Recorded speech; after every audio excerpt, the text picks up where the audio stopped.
지금부터 영남경제신문이 주관하는 2022년 영남경제신문 정책포럼을 시작하겠습니다. 인사드리겠습니다. 박수 감사합니다. 네. 안녕하십니까. 영남경제신문 황지혜입니다. 바쁘신 중에도 참석해주신 내빈분들께 깊은 감사의 말씀 드립니다. 지난주 정책포럼 1회를 맞이하고 2회째입니다.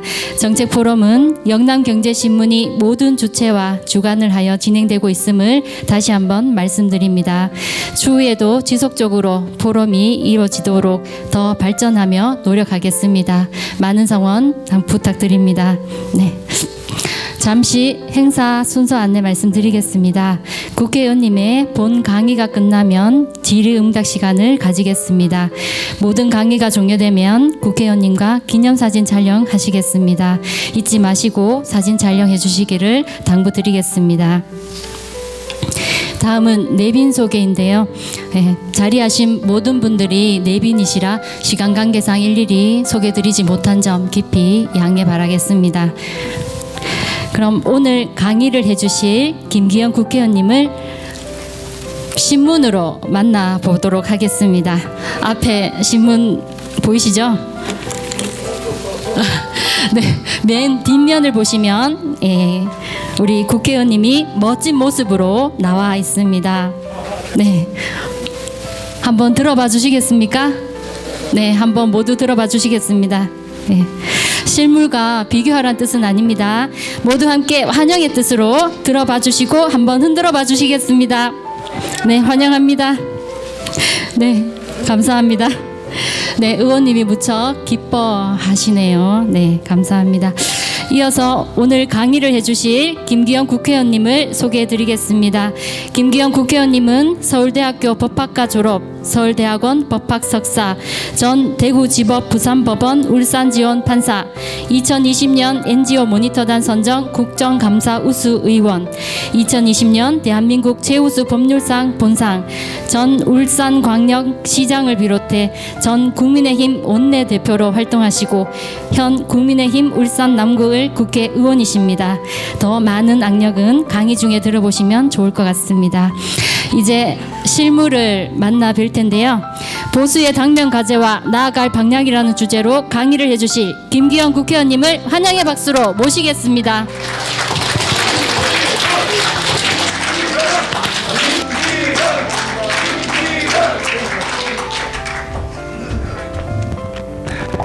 여러분 대단히 반갑습니다. 다시 인사 올리겠습니다. 김기현입니다. 오늘 정말 포항에 와서 제가 길을 듬뿍 바꿔갑니다. 제가 좋아하는 노래 18번 노래가 있는데 그게 뭘 것 같습니까? 야, 바로 맞췄어요. 제가 노래방 가면 제가 늘 부르는 노래가 18번이 영일만 친구입니다. 바닷가에서 오두막 집을 짓고 하는데 왜 그러냐? 제가 바닷가 첫집에서 태어났거든요. 아버지가 이제 어업을 하셨던 조그만 어업을 하셨던 사람이고 울산에 가면 강동이라는 데가 있습니다. 그 경주 양남 밑에 강동이 있는데 거기에서 이제 바닷가 동해 바닷가 첫집에서 바닷가 첫집에 태어나서 바다 보면서 자랐고 바다를 보면서 꿈을 키웠고 그래서 우리가 저 바다를 뻗어나가서 대한민국의 기상을 한번 높여야 되겠다 이런 생각을 가지고서 살았기 때문에 그래서 바다를 보면 미래에 대한 비전, 꿈 뭐 이런 것들을 생각하고요. 그래서 이 영일만 친구를 엄청 좋아합니다. 거친 바다를 막 달려나가는 우리 그런 모습들을 바로 우리 포항이 그동안 대한민국의 오늘 만들 때 그와 같은 모습을 보여줬다. 포스코의 신화가 그냥 이루어진 것이 아니라 포항 시민들이 그와 같은 뜨거운 열정 그리고 대한민국의 그 미래를 위해서 헌신적으로 노력해왔던 그 도전정신, 개척정신 그것이 바로 대한민국이 오늘 만들었다. 저는 그렇게 생각해서 포항을 오니까 더 기운이 솟고 또 고향에 온 같은 그런 기분입니다. 오늘 제게 주은 시간이 아마 3시까지 마쳐야 되는가요? 지금 한 2시 50분? 그렇게 하고 싶습니다만은 또 다 일정들이 있을 때 한 2시 50분까지 해서 제가 뭐 질의응답까지 다 마치는 것으로 하고요. 제 말씀을 앞에 한 2시 한 반까지 하고 또 여러분 질의할 거 있으면 제가 말씀 드리는 것보다 여러분 말씀을 듣고 답변하는 게 더 좋을 것 같아서 그런 식으로 진행하도록 하겠습니다. 먼저 이게 오늘 이렇게 영남경제에서 특별히 저 김기현에 대한 사랑을 가지고서 오늘 이렇게 광고도 저는 깜짝 놀랐습니다. 광고도 보고서 깜짝 놀랐는데 이렇게 많은 분들이 모일 수 있도록 자리도 마련해 주시고 또 특히 저희 김기현을 불러가지고 함께 호흡할 수 있는 자리를 마련해 주신 우리 이영우 대표님을 비롯한 여러 신문사 관계자에게 감사 말씀드리고요. 우리 또 손영욱 우리 산림조합장님 말씀도 듣고 쭉 돌아봤습니다만 포항의 미래를 개척하기 위해서 열심히 하시는 우리 산림조합을 포함한 많은 포항 시민 여러분들께도 경의를 표해 마지 않습니다. 지금 이제 제가 준비된 슬라이드를 가지고 잠시 좀 말씀을 먼저 드리려고 하는데 우리 보수가 나아가야 할 방향이 뭐냐, 우리가 해야 될 과제가 뭐냐 그런 내용인데 제목을 이렇게 걸어놨습니다만은 요 키워드는 간단합니다. 뭐냐, 우리가 자부심을 가져야 된다. 우리가 긍지를 가져야 된다. 그것이 사실 제가 말씀드리고 하는 키워드입니다. 대한민국이 오늘 만들어 왔고 또 지금도 만들 수 있고 앞으로도 만들어 나가야 할 주체, 그것이 바로 우리 보수 세력들이고 보수당이 그런 역할을 해왔는데 요즘 와서 한동안 굉장히 침체되어 있었고 우리가 상대방의 공격에 대해서 제대로 된 대응도 못하고 긍지와 자부심도 지켜나가지 못했다. 그러면서 대한민국이 거의 그냥 완전히 멸망할 것 같은 전망 자체가 흔들리는 그런 위기까지 봉착했다가 기사회생으로 금년에 이어진 대통령 선거를 우리가 잘 치러내서 대통령을 당선시켜서 보수 정권이 새로 출발은 했지만 여전히 지금도 많은 과제들 속에 부딪혀서 앞을 향해 나아가지를 못하고 있다. 이런 상태에서 우리가 해야 될 일이 뭐냐, 대한민국이 오늘 만들어 왔던 그 자부심과 긍지를 다시 되살리면서 새롭게 또다시 대한민국의 미래를 위해서 우리가 단합해야 된다 하는 말씀을 제가 사실 드리려고 오늘 찾아뵈었습니다. 지금도 실시간으로 일어나고 있는 일인데요. 오늘 여러분 네이버나 다음 틀어서 검색해 보시면 김기현 이래 검색하면 그게 뭐 서울의 MBC 방송에 대해서 김기현이하고 지금 김기현이가 전쟁을 하고 있는 중입니다. 왜냐, MBC가 그 방송 얼마 전에 비행기를 태워줬니 안 태워줬니 막 하고 논란을 벌일 때 그때 일인데 제가 방송에 나가서 SBS 방송에 나가서 박성재 사장 그 사람이 지휘하는 MBC는 해체돼야 된다.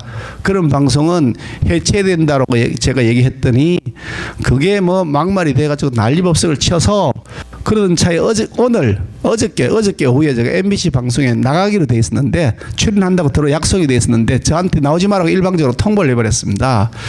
그래서 아니 MBC 당신들은 마음대로 다른 대통령을 포함한 다른 사람들을 비판할 때는 당신들 마음대로 비판해놓고 왜 MBC에 대해서 쓴소리하는 사람은 당신을 방송에도 못 나오게 하느냐, 듣기 싫으냐, 왜 상대방 공격만 하고 비판을 받을 때는 왜 비판을 안 받으려 하느냐, 당신들이 무슨 공영방송이냐, 그래가지고 그 사유가 뭔지 밝히라고 지금 저하고 지금 제가 먼저 선전포고를 했는데 그것이 우리의 오늘과 내일 만들어갈 힘이라고 믿기 때문에 그렇습니다. 자, 그런 전제하에서 제가 말씀을 좀 이제 드리도록 하겠습니다.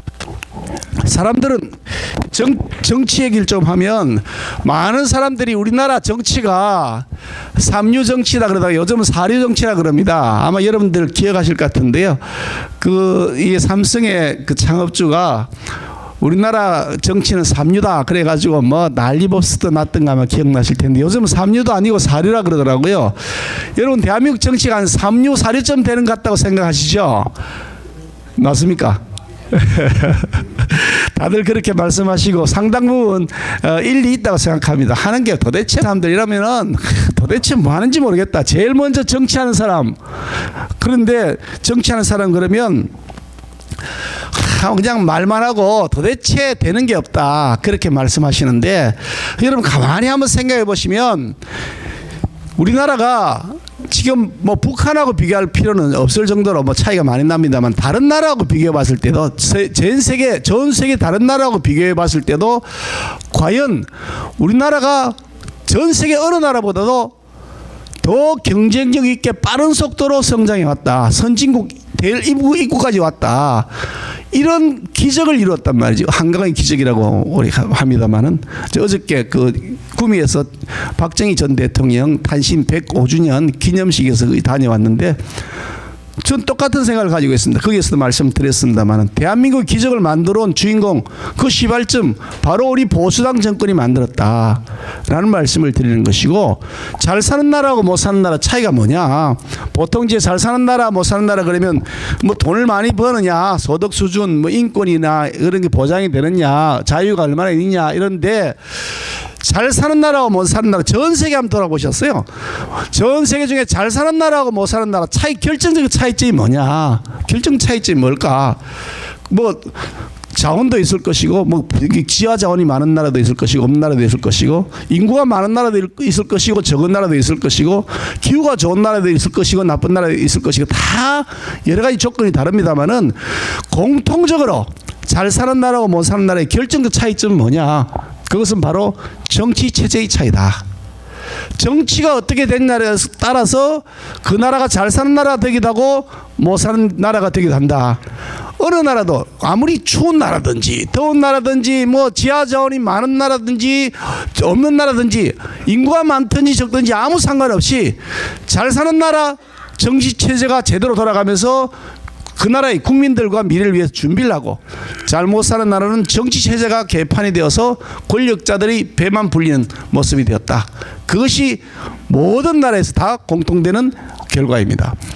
그런데 우리나라는 여러분 잘 아시는 것처럼 전 세계 유일한 기적을 이룬 나라인데, 유이도 아닙니다. 두 개도 아니고 딱 하나밖에 없는 나라입니다. 한번 보시겠습니까?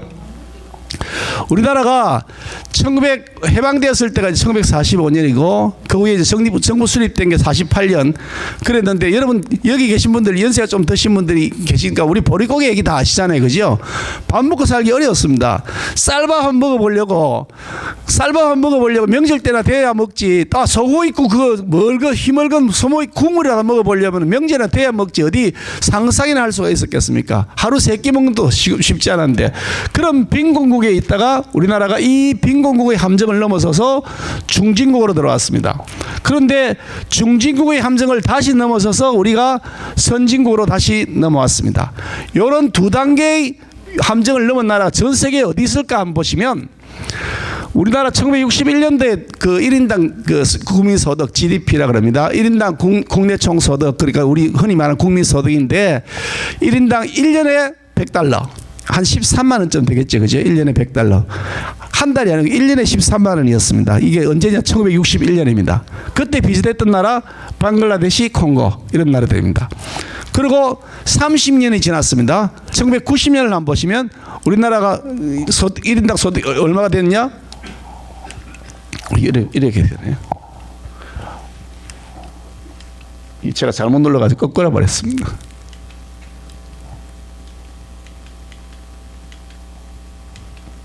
죄송합니다. 얼마가 된 1990년에 $6,000, 오만, 리비아하고 비슷한 나라 됐습니다. 이런 나라들은 석유 자원이나 이런 자원들이 많은 나라들입니다. 여기 30년 사이에 방글라데시, 콩고는 여전히 빈곤국에 그대로 빠져 있고 우리는 중진국으로 넘어왔습니다. 그리고 다시 20년이 지났습니다. 2020년. 이때 오만이나 리비아는 여전히 중진국에 있는데 우리는 이걸 넘어서 다시 선진국 대로 들어온 겁니다. 이렇게 전 세계 딱 한 나라밖에 없는, 두 나라도 없습니다. 딱 한 나라밖에 없는 이 기적을 만들어 온 나라, 그것이 바로 우리 대한민국이다. 그러면 그 기적을 어떻게 우리가 만들어 왔을까? 바로 우리 보수당 정권이 만들어 왔다, 그런 얘기입니다. 한번 여러분 생각해 보시면, 어저께 이제 뭐 박정희 대통령 탄신제 가서도 그런 얘기들이 많이 있었는데, 경부 고속도로 여러분 건설할 때 기억나시죠? 그때 뭐 야당에서 엄청나게 반대하고 난리가 났습니다. 아니 도대체 지금 먹고 살기 어려운 판에 무슨 고속도로가 뭐냐 그랬는데, 그 고속도로를 만들었기 때문에 대한민국의 물류가 개선이 되고 지역 균형 발전이 이루어졌습니다. 만약에 그 고속도로를 안 만들었다 그러면 어디 서울에만 산업이 될 것이고 포항 같은 데는 산업을 할 꿈도 못 꾸는 거죠. 포항 같은 데서 아예 뭐 물자 이동 자체가 안 되는데 여기서 무슨 산업을 일으키겠습니까? 울산도 사실은 마찬가지입니다. 1960년에 공업단지가 지정되고 그때부터 발전하기 시작했는데 우리나라 공업단지를 울산에 지정을 할 때 경부고속도로를 그쪽 울산을 지나게 만들었지 않습니까? 그러면서 거기에서 공장이 만들어지고 거기에 생산된 물품들이 전국을 통해서 공급을 되게 된 겁니다. 그래서 대한민국 오늘이 만들어졌는데 이 고속도로 누가 만들었는데 보수당 정권 박정희 대통령 시절에 만들었습니다. 경제개발 5개년 계획, 경제개발 5개년 계획이 있는데 보통 우리가 이제 차관을 다른 나라에서 가져오면 그 차관 받아오면 대체로 지금 많은 나라들 보시면 거의 다 나눠 쓰기 바쁩니다. 가져와가지고 그냥 나눠주고 그리고 권력자들이 뒤에 좀 챙기잖아요. 그죠? 뒤에 돈 챙겨가 버려요. 그래 부패하고 늘 그래 또 쿠데타 일어나가지고 군부 정권이 또 쫓아내고 국민들은 계속해서 때로는 목숨을 잃기도 하고 그저 밥 먹고 살기 어려운 나라 그런 빈곤국의 함정이 계속 있는 거 전 세계 우리나라 빼고 그렇지 않은 나라 과연 어디 있냐. 그런데 경제개발 5개년 계획은 어떻게 했느냐. 어려운 나라들의 선진국들이 막 도와주는 프로그램들이 있습니다. 돈도 지원해주고 개발 계획도 지원해주는데 못 사는 나라들, 정치 체제가 제대로 안 됐던 나라들은 그걸 받아오면 그냥 쓰기 바빴고 우리나라의 박정희 대통령 그 시절에 우리는 그 돈을 받아오면 뭘 했냐? 우리가 계획을 세워가지고 우리가 뭘 투자하겠다고 시작을 한 겁니다. 그냥 갖다 주면 혹은 그쪽에서 계획을 세워서 너 이거 쌀 좀 나눠주거라. 여기 너 이거 가가지고 뭐 병원 지어라. 이렇게 돈을 받아온 것이 아니고 우리가 병원 지어야 되겠다. 도로 만들어야 되겠다. 계획을 하고 돈 좀 지원해 주라. 이렇게 차관도 없고 그리고 때로는 그 무상 원조도 받고 그래서 우리가 세운 계획에 따라서 이렇게 중화학공업을 일으키고 제조업 강국이 된 겁니다. 그게 누가 했느냐? 박정희 대통령 시절에 보수당 정권이 해낸 겁니다. 이게 그냥 이루어진 게 아닙니다. 아무나 맡아서 되는 거라면 천만의 말씀입니다. 아무나 맡았으면 했으면 대한민국 말고 적어도 최소한 한 나라 정도는 그런 나라 더 있어야 될 거 아닙니까? 없습니다.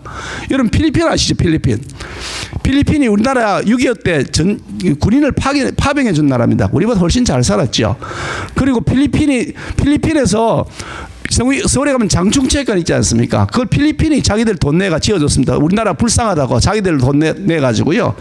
그런데 그 필리핀이 지금 우리하고 비교가 됩니까? 안 되잖아요. 왜 그러냐? 정치 체제의 차이입니다. 정치 지도자들이 정말 깨끗하게 나라의 미래를 위해서 국민을 위해서 어떤 일을 했냐에 따라서 그 나라가 흥하기도 하고 망하기도 한 겁니다. 여기에 보면 농지개혁이 이렇게 돼 있죠. 세 번째 줄에. 우리가 해방이 되고 나서 이제 많은 지주들이 땅을 자기들이 갖고 있거나 아니면 일본이 다 빼앗아 가지고 갖고 있었던 땅들이지 않습니까? 그런데 그 땅을 싹 다 몰수할 걸 몰수해 가지고 경자유전의 원칙 그냥 농사 짓는 사람에게 나눠졌습니다. 그러니까 우리 국민들이 땅이 없이 그냥 소작농업만 계속하던 시대에서 벗어나서 내 땅을 가진 시대로 접어든 겁니다. 북한이 내 땅이 없는 나라잖아요. 중국도 내 땅이 없는 나라입니다. 전부 국가 소유입니다. 그러니까 거기에는 경쟁력이 없습니다. 아무리 열심히 해봐야 기껏 해봐야 국가 다 갖다 바치고 자기 떨어지는 거 소작료 정도 수준밖에 안 되니 누가 열심히 일하겠냐. 그런데 이 농지개혁 이게 이승만 대통령 시절에 만들어진 건데요. 법률을 통해서 무슨 혁명을 한 것도 아니고 쿠데타를 한 것도 아니고 법률을 통해서 민주적 절차에 따라서 농지개혁을 한 겁니다. 싸게 뭐 공짜로는 아니지만 거의 사실은 몰수하다시피 싸게 유상 몰수를 한 다음에 유상 분별하게 싸게 공급해 준 겁니다. 그러니까 이 내 땅이라고 열심히 일한 겁니다. 전 세계 단 어느 한 나라도 농지개혁을 이렇게 군사혁명이나 쿠데타 이런 거 없이 법률을 통해서 평화롭게 한 나라 전 세계 뭐 선진국은 아예 우리하고 좀 다른 차원에서 이미 출발했기 때문에 그거하고 우리하고 비교할 수는 없는 것이고요. 우리 나중에 후발주자들 단 한 나라도 없습니다. 대한민국 하나밖에 없습니다. 이것을 우리 보수당 정권 시절에 한 겁니다. 제가 이 얘기를 왜 하느냐. 필리핀을 보시면 필리핀은 우리보다 훨씬 잘 살았던 나라인데 지금 한 60년 지나고 나서 보니까 우리가 훨씬 더 잘 삽니다. 이유가 뭐냐. 필리핀은 농지 개혁이 이루어지지 않았습니다. 대규모 자본을 가진 거대한 땅을 가진 플랜테이션이라고 합니다. 대규모 지주들이 뭐 6대 패밀리가 이렇게 있다고 그래요. 그쪽이 다 모든 걸 갖고 있고 국민들은 가서 소장료 받고 일을 합니다.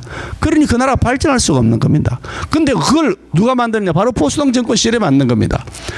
여기 지금 이 초등교육 의무와 남녀 평등 투표권 이렇게 해놨는데요. 지금 이제 여기 계신 우리 여성들도 많이 계신데 그 옛날에 여기 계신 어머니들 예전에 자랄 때 여자가 공부하면 집안 망한다 공부 안 시켰죠. 학교 못 가겠지, 그지 아버지, 그지? 그래가지고 학교 가는 것 자체를 집에서 못 가게 막았습니다. 여자가 뭐 많이 알면 집안이 시끄러진다. 세상에 이게 말이 안 되는 건데 지금 보면 말이 안 되는 건데 그 당시에는 말이 됐습니다. 요즘 전원일기인가 영어 저기 옛날 그 드라마가 갑자기 그 다시 복고풍으로 유행하면서 그때 드라마 보고서 지금 기가 막힌다고 하는 기사가 떠 있지 않습니까? 뭐 여성들은 부엌에 쪼그리고 앉아 밥 먹고 그지 세상에 그게 그 무렵에 있었던 일입니다. 그게 조선시대 내내 그리고 일제 식민지를 우리가 강점 기간 내내 여성들의 인권이라는 것은 아예 우리나라에서 제대로 세워진 바가 없습니다. 그런데 이승만 대통령 시절에 여성 남성 다 포함해가지고 교육받아라. 그리고 의무적으로 해야 된다. 돈은 국가가 된다. 초등학교 6학년 의무교육을 누가 실시했냐? 우리 이승만 대통령 시절에 보수당 시절에 만든 겁니다. 여자도 남자도 다 똑똑같은 인격체인데 와 여자는 공부 못하게 하노. 그래서 여성들도 학교 가라고 의무적으로 하고 학교 안 보내면 야단을 치고 해가지고 그때 여성 남성이 초등학교 6학년 무상교육이 실시되었고 그것이 대한민국이 오늘 인재를 만드는 커다란 디딤돌이 된 겁니다. 그 밑에 남녀 평등 투표권 되어 있는데요.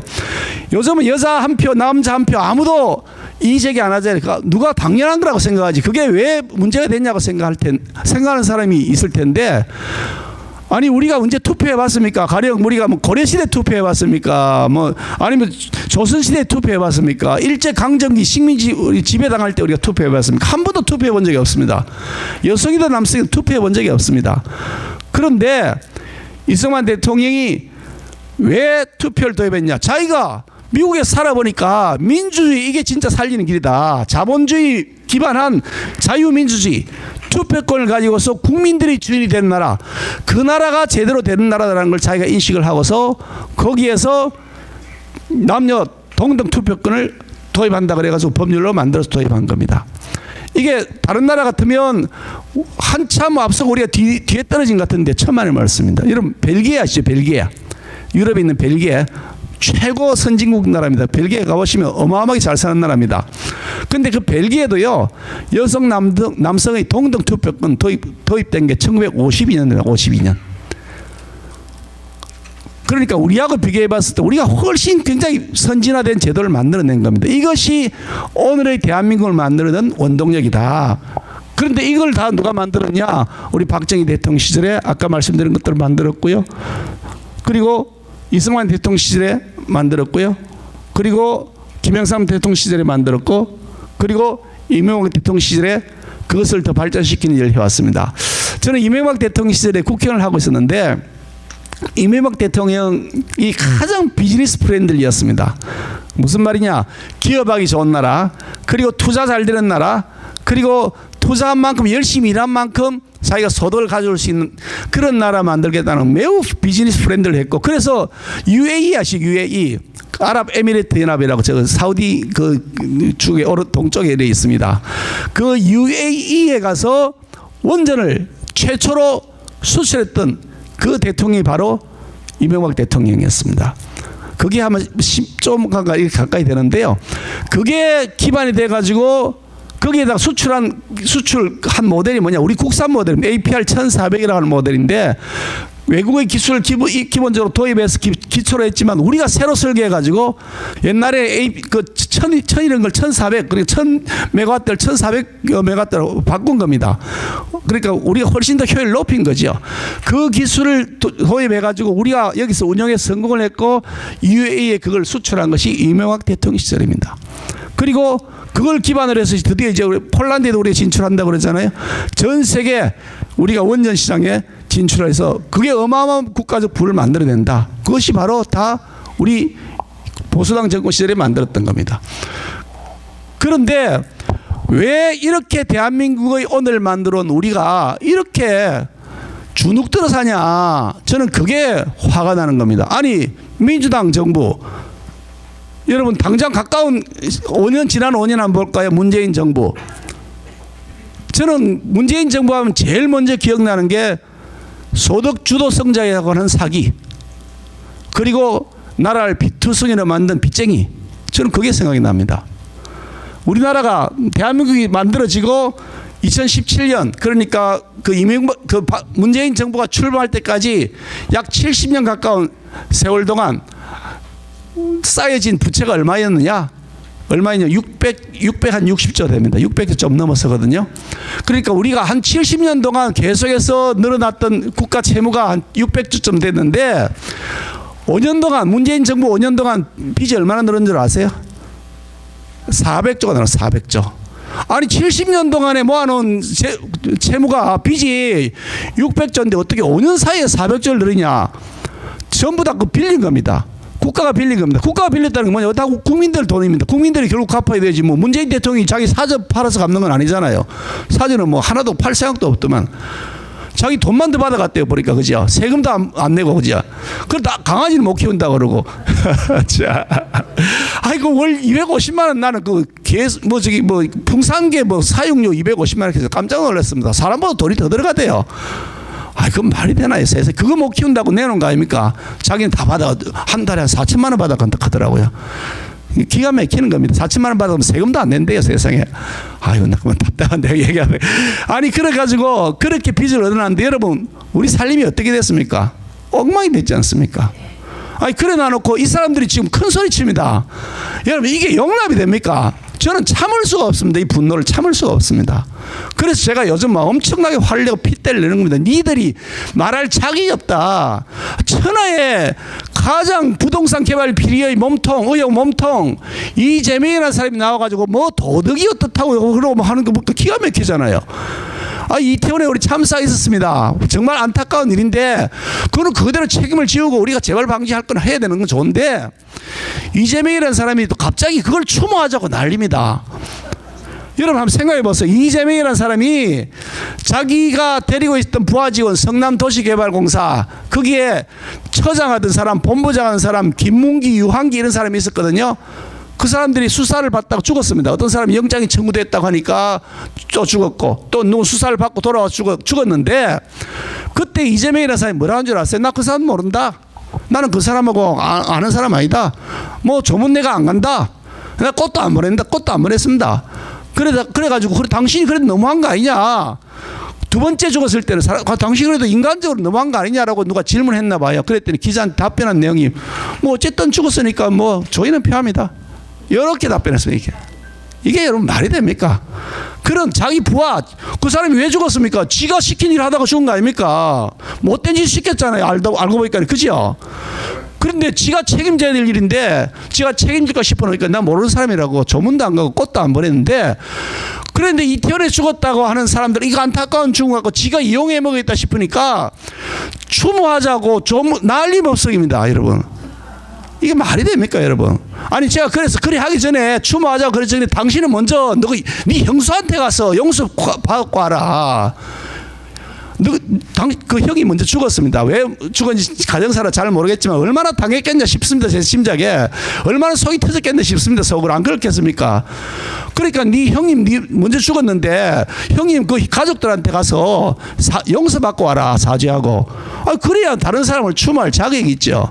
그런데 그것뿐입니까? 뭐 수도 없이 많은데 아니 이런 사람이 큰 소리를 치는데 왜 우리 보수 세력들, 보수 시민들은 목소리를 안 내냐. 제가 그게 답답하다. 왜 우리가 긍지와 자부심을 못 느끼냐. 그 말씀을 드리고 싶은 겁니다. 제가 요즘 열심히 지금 앞장서 싸우고 있는데 이게 힘들어 죽겠습니다. 왜냐? 싸우는 사람이 별로 없어요. 아이, 막 성이 터져. 우리 여러분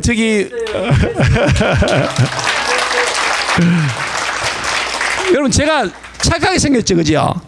제가 착한 사람입니다. 억수로 착한 사람입니다. 학교 다닐 때 제가 범생이었습니다. 범생이 뭔지 아세요? 모범생. 안 그러면 우리가 왜 공부하고 우리가 왜 배지를 달았습니까? 옳은 것은 집행하고 나쁜 것은 아니라고 막아서라고 그렇게 해서 공부했고 그리 하라고 배지 달아준 건데 저는 그런 생각이 들어서 좀 핏대를 내고 싸우고 있는 중입니다. 아마 그 4년 전 그 대통령 선거 4년 전에 지방선거 있을 때 울산 여러분 그 기억나실 겁니다. 울산 선거 공작 사건 기억하시죠? 딱 저는 그때 죽는 줄 알았습니다. 아니 뭐 모든 권력이 전부 다 김기현을 죽이려고 달겨드는데 우리 당은 우리 당대로 엉망이 돼 있으니까 당에서 저를 도와주는 세력이 없었습니다. 도와줄 수도 없었습니다. 왜냐? 당 스스로가 너무너무 힘들어서 탄핵 이후에 고통을 계속 겪고 있기 때문에 다른 데 돌아볼 틈이 없었습니다. 저 혼자 혈혈단신으로 거대한 권력과 맞붙어 싸웠습니다. 그래서 저는 내가 어떻게 이렇게 처참할 수 있을까 하는 생각이 들었는데 그때 사실은 그런 생각 들더라고요. 너 이래가 뭐 그냥 어떤 사람은 그러다가 왜 뭐 스스로 이렇게 뭐 극단적 선택한 사람들이 있잖아요. 그 사람들 생각이 나더라고. 그 사람들이 오죽했으면 그랬겠나 생각이 들 정도로 그랬는데 그걸 제가 싸워서 문재인과 싸워서 제가 이겨낸 사람입니다. 박수 한번 치죠. 그래 싸워서 이겨왔고 그만 일로 내가 그것도 다 겪고 왔는데 이만 일로 내가 못 싸울 일이 뭐 있냐 열심히 싸우고 있는데 앞으로도 다가오는 총선에서 꼭 우리 국민의힘 우파가 이겨야만 과반을 차지해야만 그래야 대한민국이 살 수 있겠다는 생각 가지고 제가 열심히 앞장서 싸우고 있습니다. 그런데 제가 이제 하나 말씀을 좀 드릴 것은 제 윤석열 대통령에 관한 얘기인데요. 윤석열 대통령이 이건 좀 이따 말씀드리기로 하고 윤석열 대통령이 저하고 이제 전이 뭐 그 원내대표를 맡아 있기도 하고 또 그 후에도 개인적으로 또 친분이 있어서 대통령 당선되기 이전에도 그렇고 당선된 이후로도 자주 만나기도 하고 뭐 전화도 하고 뭐 텔레그램 주고받기도 하고 이렇게 여러 가지 현안에 대한 의견들 주고받고 합니다만은 한 번은 저한테 이런저런 얘기하다가 둘이서 앉아서 이런저런 얘기하다가 우리 대통령께서 저보고 저보고 이제 제가 한해 선배입니다. 선배님이 그렇게 개인적으로 만나면 그러는데 저보고 저기 김 선배님은 나 때문에 국회의원 됐어요 그러더라고요. 그래서 왜요? 그랬더니 자기가 검찰총장 할 때 울산 선거 공작 사건을 수사하라고 지휘를 했다. 그게 맞거든요. 그런데 그때 울산 선거 공작 사건을 수사하라고 자기가 지시를 내렸더니 당장 청와대에서 압력이 왔답니다. 그 수사 중단하라고. 한번 생각해 보시면 그죠? 야, 그거 우리 장 회장님 그거 쉽지 않지, 그죠? 아니 내가 장관인데 쉽게 말해서 내가 장관인데 대통령이 내 임명해 줬잖아요. 내가 법무부 장관인데 장관이 대통령을 상대로 수사해라 이렇게 시킨다 그러면 그거 시키는 것도 겁나고 그 다음에 대통령이 장관 보고 하지 말라고 연락 오면 더더욱 하기 어렵지 않겠습니까? 그지야? 근데 압력이 내려왔답니다. 수사하지 말라고. 수사하지 말라고 압력 오는 게 당연하지. 그건 자기가 문재인 대통령 자기가 직접적 당사자로서 이해관계가 있는 사안이니까. 그런데 자기가 그 압력을 물리치고 검사가 죄가 있으면 수사하고 신분을 고하와 상관없이 권력의 유무와 상관없이 법대로 해야 그게 검사지. 검사가 권력 있다고 봐주는 거 어떻게 하냐? 안 되지 라고 수사를 지시했답니다. 그래서 울산 선거 사건의 공작 배후가 밝혀지고 그래서 14명 되는 사람들이 재판이 넘어가지고 수사를 받고 있는데 그 대통령께서 보고 뭐라 그랬냐면 그래서 지금 국회의원 된 거니까 누명을 내가 벗겨줬잖아요. 그러니까 내가 국회의원 만들어준 겁니다 그러더라고요. 그래서 그 말을 맞잖아요. 그죠? 근데 그러고 나서 윤 대통령을 위해서 박수 한번 치고. 그렇습니다. 맞습니다. 정말 대단한 분이세요. 내가 검찰총장이었으면 내가 그랬을까 사실 자신이 없어. 심한 모르고만 눈 감고 가버리면 그만. 누가 알아요? 그거 눈 감고 가버리면 그만인데 그걸 하라고 시킨 사람.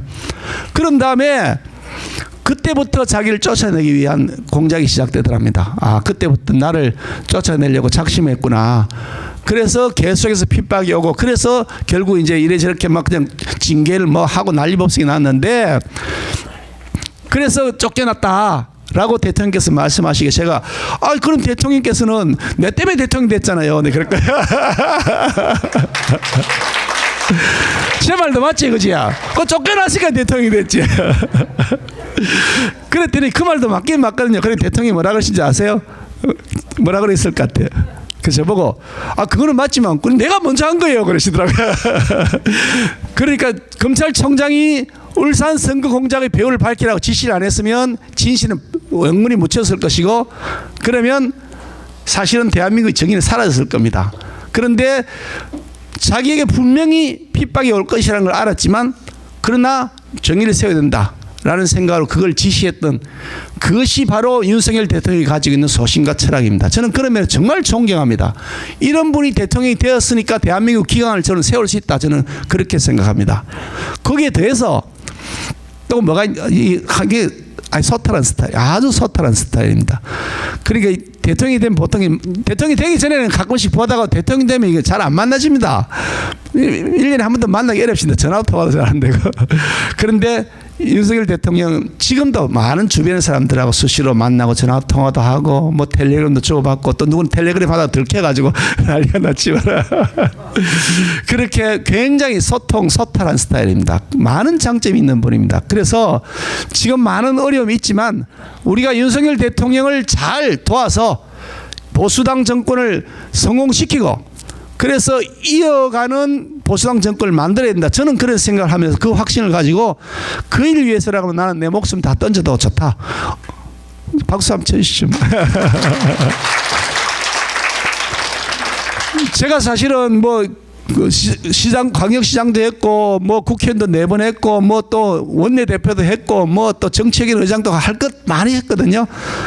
저에게 다른 여한이 없습니다. 그리고 완전히 부패 정치인이라 돼가지고 저는 완전히 나라에서 매장 당할 뻔하다가 다시 제 명예를 복구했기 때문에 저로서는 정말 이젠 더 이상 여한이 없습니다. 그런데 대통령 선거를 이길 때까지 내 책임이 있다고 열심히 싸웠는데 이기고 나서 보니까 또 이게 지금 도대체 일을 할 수 없어서 다가오는 총선에서는 꼭 다시 보수당이 과반을 차지하도록 만들어야 그래야 나라가 돌아가겠다. 그거는 내게 주어진 마지막 책임이다. 저는 그런 생각을 해서 그래서 제가 목숨을 걸고 깍짝같이 싸워서 이기겠다. 그래서 지금 뭐 이 MBC나 이런 거하고도 제가 맞짱 뜨고 계속 싸우고 핏대를 올리고 있는 것이다. 그런 말씀을 드리고요. 시간이 많이 지나서 이거 하나만 여러분 기초적으로 알았으면 좋겠는데요.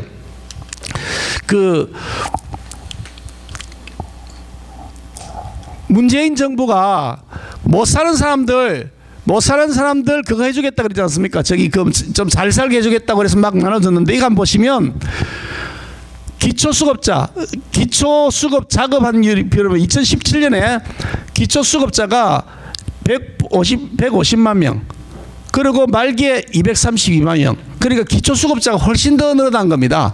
훨씬 더 어려워진 거죠. 그러니까 못 사는 사람들이. 요 통계표를 보시면 더 명확하게 드러나는데요. 이게 문재인 정부 5년 동안 평균의 가구 순자산 변화액인데 여기 제일 잘 사는 사람, 여기 제일 못 사는 사람입니다. 밑에서 20%, 그 다음에 또 20% 이렇게 5개 분위를 나눠 놓은 겁니다. 그러니까 소득을 5개 계층을 나눠서 못 사는 사람, 좀 나은 사람, 좀 나은 사람 이렇게 해서 5분위까지 올라가는데 요때 2017년에 제일 못 사는 사람이 가구입니다. 한 가구입니다. 한 가구의 자산이 950만이었던 것이 말기에 1024만 원, 1% 늘어났습니다. 그런데 요거 밑에 한번 보시죠. 5분위 보시면 요 2017년에 9억 4,670만이 12억 얼마로 늘어나서 29% 늘어났습니다. 무슨 말이냐? 문재인 정부 5년 동안 못 사는 사람은 1%밖에 더 늘어나지 않았는데 잘 사는 사람은 29%가 늘어났다는 얘기입니다. 결국 못 사는 사람 더 못 살게 만들고 잘 사는 사람만 더 잘 살게 만드는 것이 통계에 딱 드러나는 겁니다. 옆에 통계도 마찬가지입니다. 제가 시간상 넘어갑니다만은 제가 문재인 대통령이 제가 지금 원내대표 당선되고 나서 전화가 왔습니다. 바로 그날 오후에 전화가 와서 정무수석이 전화 와서 주말에 청와대에서 식사회동을 하자고 연락이 왔더라고. 그래서 전화를 내가 받고서 무슨 일이냐 그랬더니 아마 이제 상견례 겸 하면서 뭐 이렇게 조금 얘기를 나눴으면 좋겠다 그러기에 내가 그럼 가기는 가겠지만 내가 밥 먹으러 가진 않겠다. 내가 밥 먹을 데 없어서 가야 될 일은 아니잖아요. 그래서 내가 밥 먹으러만은 가지 않겠다. 만약에 대통령하고 내가 만나야 되면 내가 해야 될 말이 있다. 그 어젠다 의제에 대해서 내가 미리 대통령실하고 의논해서 내가 야당의 대표로 가는 것이기 때문에, 왜냐하면 우리 당의 대표 권한대행이었습니다. 그 당시에 원내대표 겸 권한대행이어서 야당의 대표로 가는 것이기 때문에 개인 김기현이가 가서 밥 한 끼 먹으러 사진 찍으러 가는 거 아니기 때문에 내가 사진 찍으러만 가지는 않겠다. 밥 먹으러 가지는 않겠다. 그 대신 의제를 사진에 조이라고 만나자. 그랬더니 그럼 연락 드릴게요. 연락이 소식이 없어. 안 와. 그 뉴스 검색해보면 나옵니다. 하도 기가 막혀서 나중에 또 그걸 알았나 봐. 그래서 뉴스가 나갔는데, 그래 뭐 내가 뭐 구글하면서 내가 밥 먹으러 갈 일은 전혀 없으니까 좋다. 그럼 나 얘기를 하겠다 그랬는데 한 달이나 지났는데 다시 연락이 왔습니다. 대통령 그 청와대에서 오찬 회동을 하자고. 그래 무슨 일인데 그랬더니 문재인 대통령이 바이든 만난다고 미국 갔다가 돌아온 다음에 외교성과 보고하겠다 그러더라고. 자기 선전한다고 만나자는 거죠. 그래서 뭐 좋다. 그러면 기왕에 그렇다면 내가 갈게. 그거는 또 야당의 대표로서 내가 가야 되겠다 생각해 갈게. 그래가지고 그래서 내가 할 말 하겠다고 해서 갔습니다. 거기서 이렇게 정당 대표하고 이제 대통령이 앉아서 얘기를 하는데, 제가 대통령 쳐다보면서 얘기했습니다. 얼굴 딱 문재인 대통령 딱 이렇게 쳐다보면서, 우리 장 회장님 쳐다보면서 딱 쳐다보면서, 제가 오늘 청와대 가서 대통령하고 회동한다니까 우리 국민이 이런 거 물어보라 합디다 이러면서 쭉 하나 둘 쭉 물어갔는데, 그 중에 두 번째 질문 뭐냐? 제가 이렇게 질문했습니다. 제가 간다 그러니까 국민들이 청와대 일자리 상황판 어디 간지 물어보러 갑디다. 이렇게 했거든요. 아니, 일자리가 나쁩니다. 이렇게 앞으로 어떻게 할 거면 이래 물은 게 아니고 청와대 일자리 상황판 어디 갔는지 물어보라고 하십디다. 이랬더니 아주 표정이 안 좋아. 아니, 자기가 대통령 취임하고 나서 여러분 기억나시죠? 이렇게 뭐 일자리 상황판 청와대에 걸어놓고 챙기겠다고 그랬던 기억나시죠? 근데 은근슬쩍 사라져 버렸습니다. 지금 일자리 개판돼 있죠. 엉망진창입니다. 아마 남의 새끼 할 것 없이 우리 집안에 있는 애들, 새끼가 저 애들이죠. 남의 집안 애들 게 아니고 내 집안 애들마저도 당장 지금 걱정이 아닙니까? 그죠? 이게 지금 우리 청년들이 처하고 있는 현실입니다. 이걸 누가 만들었냐? 이런 황폐화된 모습을 바로 자기 문재인 정권 5년 동안 만들어 놓은 겁니다. 그래서 일자리 상황판 어디 갔냐고 물었는데 답변을 안 하더라고요. 무슨 말씀이냐?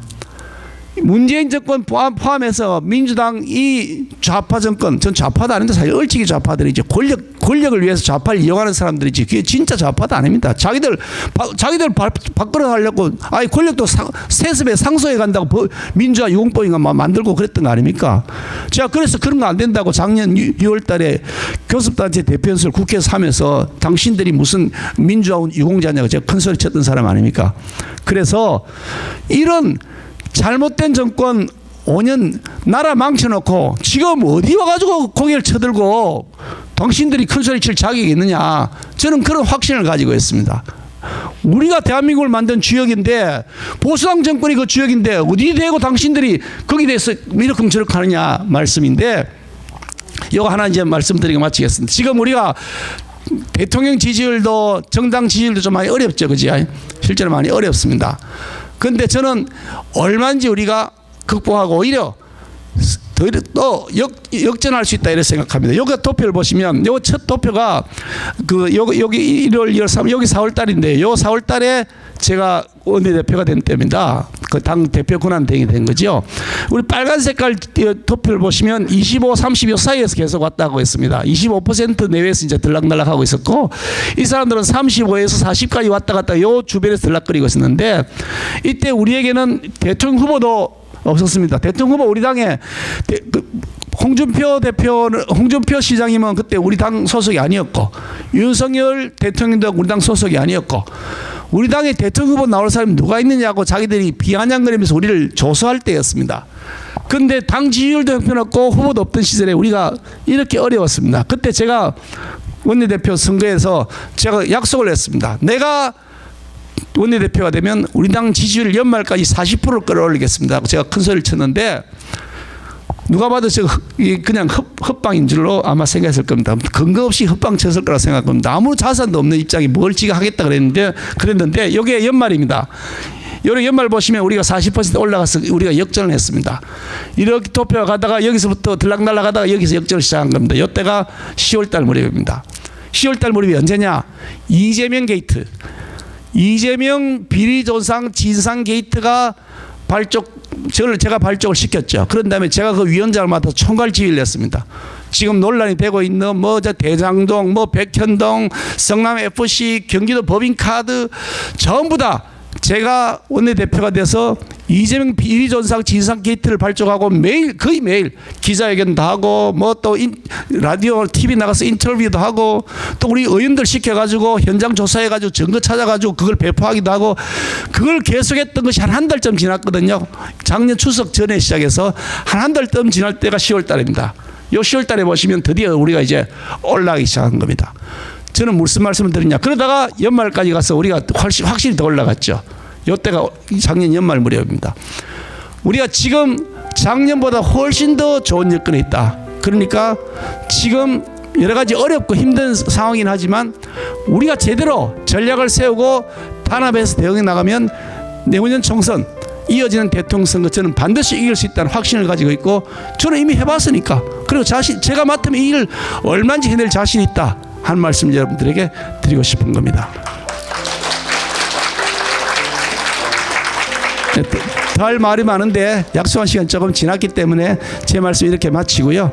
오늘 이렇게 함께한 여러분들과 좋은 말씀 나눌 수 있는 자리가 돼서 대단히 감사하고 지금부터 혹시 질의하실 분들 있으면 말씀 듣고 말씀을 마치도록 하겠습니다.